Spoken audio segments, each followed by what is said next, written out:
ang taong bayan ang naghalal kay Pangulong Marcos Jr. Sinabi ba ni Sara na siya naghalal kay Marcos?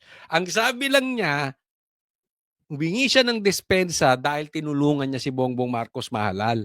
Hindi niya sinabi, ako naghalal kay Bongbong Marcos. Ang tanga niya itong abogado na ito. Paano naging abogado to? Ng Malacanang.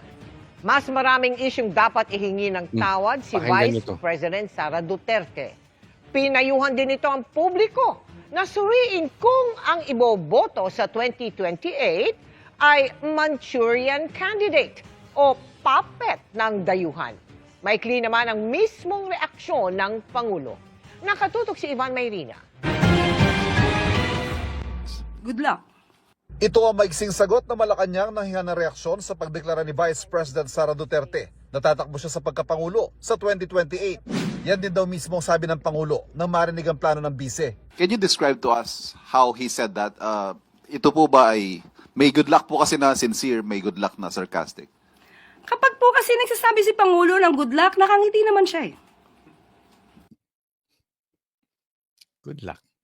So, kung sarcastic to o hindi ko masasabi. Kung anong Ano dito, nabalik natin dito. Good luck sa pagdeklara ni VP Sara na tatakbong 2028 as president. Yun lang ang nasabi ni Bongbong Marcos. Good luck. Alam nyo ibig sabihin nun? Duwag si Bongbong Marcos. Duwag. Talagang takbuhin talaga si Bongbong Marcos. Takbuhin. Parang sinabi niya, sige, ang sabihin mo lang doon sa sinabi ni BP Sara na sabi ko, good luck. Tapos ikaw nang bahala, Claire.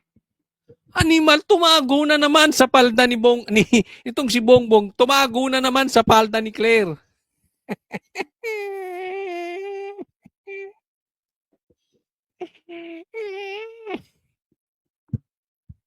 Yung good luck na yan, atras buntot.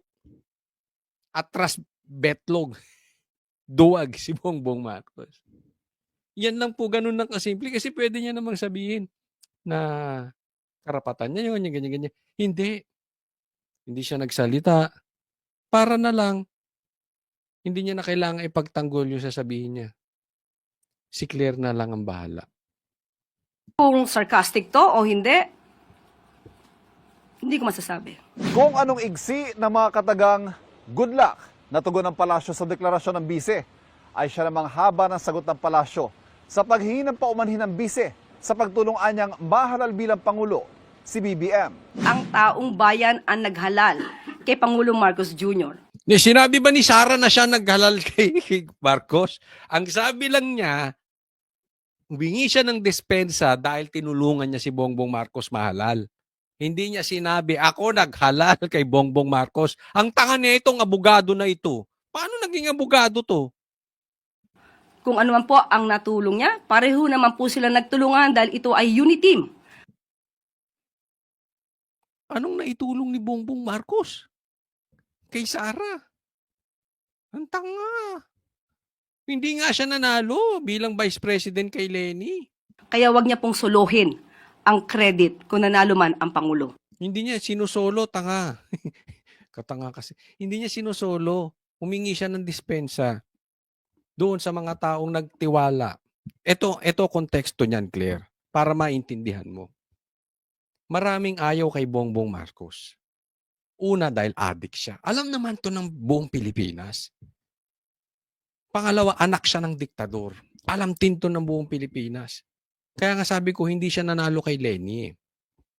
Diba? Humingi siya ng dispensa dahil maraming ayaw kay Bongbong Marcos. Katulad naming Banateros at katulad ng iba. Tapos, ang difference lang ng Banateros, hindi kami sumang-ayon na iboto si Bongbong Marcos. Pero maraming ayaw kay Bongbong Marcos, ibinoto siya because of Sara Duterte. Yun ang konteksto nun. Paminsan kasi, pag galit tayo, yung logic natin, yung talino natin nawawala. Matalino naman to, abogado to eh. Kaya lang siya nagmumukhang tanga kasi inuuna niya yung galit. Hindi po yun ang ibig sabihin ni Sarah. Dahil pinagkatiwalaan siya. Halimbawa, may nagbenta sa'yo ng bahay, ng lupa. Dahil kaibigan mo yung nag-ahente sa'yo. Yung pala, peke. Peke yung titulo. Siyempre, hihingi ka ng dispensa doon sa binagbentahan mo. Ganyan din nangyari kay Sarah. Peke. Peke yung presidente. Oh. Pero hindi niya sinasabi na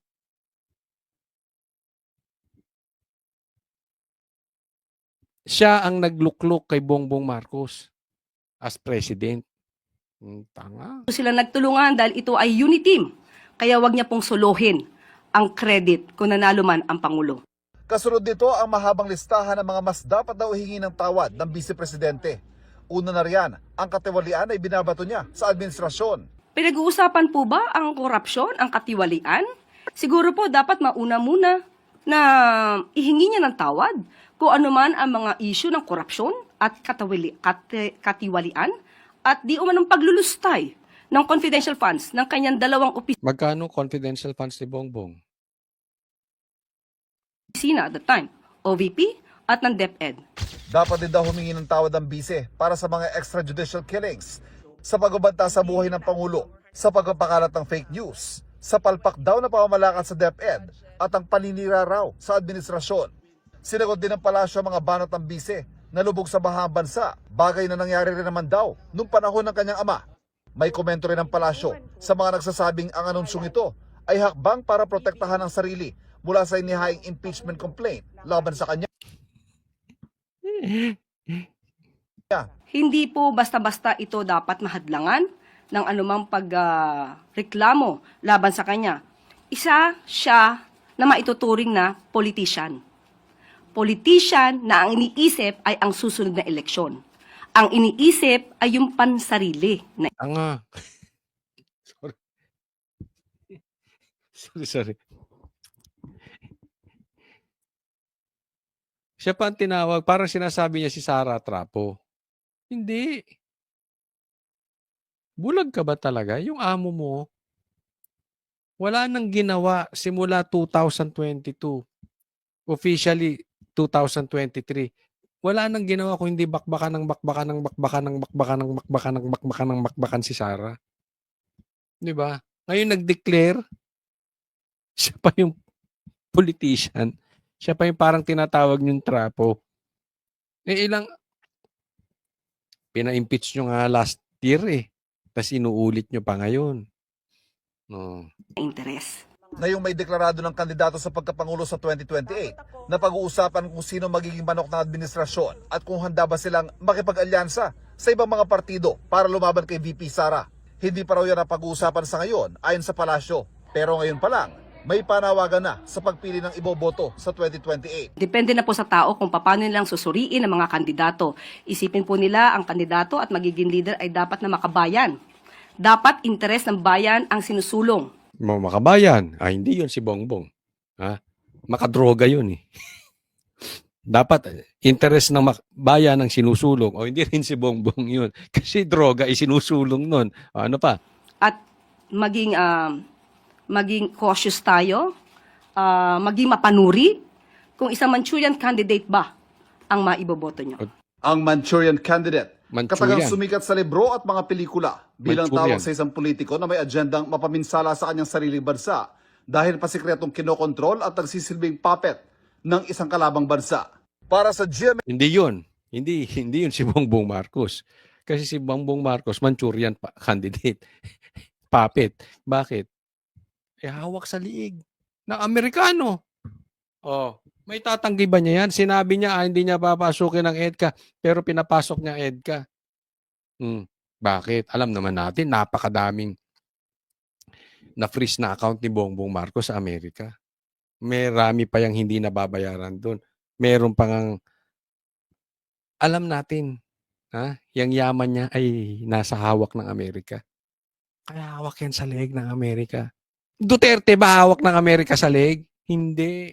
Doon tayo sa realistic, Claire. Tingnan ninyo yung amo ninyo. Yung amo mo, tuta ng Amerika. Integrated News, Ivan Mayrina nakatutok, 24 oras. Tingin naman ng ilang mga mambabatas, kalkulado ang timing ng anunsyo ng bise para mapigilan ang pag-usad ng kinakaharap niyang mga impeachment Ay, complaint. ano ngayon? Nakatutok si Mariz Umaling. Para sa Makabayan Block, ang anunsyo ng pagtakbo sa pagkapangulo ni Ang daming mga NPA kinabahan bigla. Hindi siya. Baka sabihin nyo siya sinantukuyan ko. Hindi siya. Yung mga pabor sa mga namumundok, yung mga pabor sa NPA, yung mga pabor sa komunista, ninervyos ang mga animal. Hindi siya. Yung mga dilawan, nakaw. Ano na, nag-meeting na yan. Siguro, oy, ano na nangyari? Ano na gagawin natin? Pambira. Ito na, nagdeklara na. Lalong tataas pa. Aasahan ninyo. Mataas na ang trust rating kay Sara. Mataas na sa survey. Lalo pang tataas yan. May problema sila ngayon. Bakit? Hindi na nila maawakan sa leeg yung mga congressman. Natatakbo sa 2028. Lalo na yung gusto sa national position. Diba? Kasi kita nila tumaas na si Sara sa survey eh. Malilintikan sila pag dumikit sila. Bakit kanyo? Yung ginawa ni Sara will intact more. Yung dati ng malakas na DDS. Yung dating madami ng DDS, dadami pa. So kaya nga ang usapin ngayon, pro-addict ka ba o anti-addict ka lang? Pag nag-pro-addict itong mga congressman, lagot sila sa 2028. Dahil sigurado namang, kung hindi nila mapapatay si Sara, sigurado magiging presidente si Sara. Ano ngayon sila? Nga. Patay. Yung mga NPA, kinabahan ngayon. Yung mga dilawang tayo, kinabahan na. Vice President Sara Duterte sa eleksyon 2028. Taktika raw para mapigilan ang pag-usad ng impeachment case laban sa kanya. Malinaw na kalkulado yung timing ng announcement bago isa lang at lumarga yung impeachment Totoo man o hindi, wala ka na doon.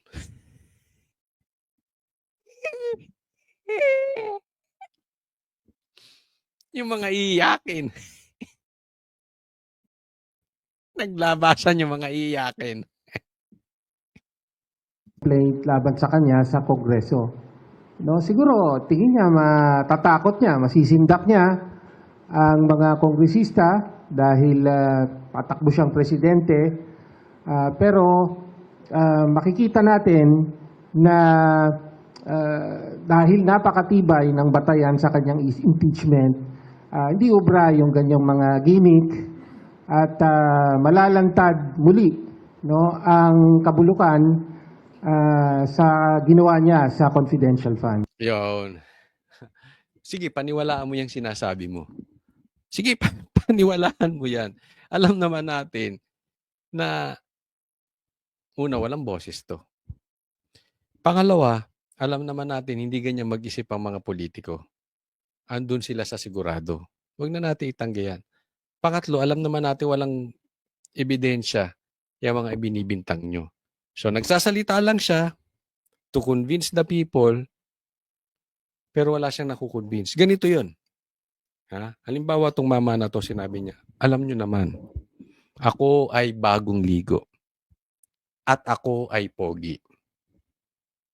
So, kahit sabihin mo na ikaw ay naliligo araw-araw, kahit sabihin mo na sabihin pogi ka, walang maniniwala sa'yo, animal. Wala.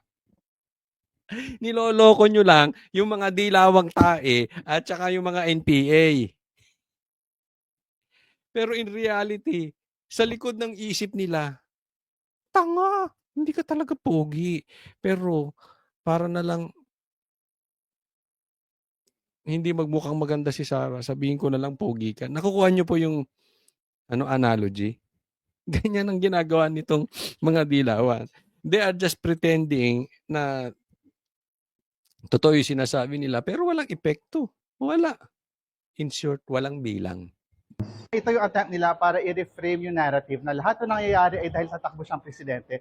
May 3 impeachment complaint na hawak na ngayon. Ang tanggapan ni Yari yung mga child abuser.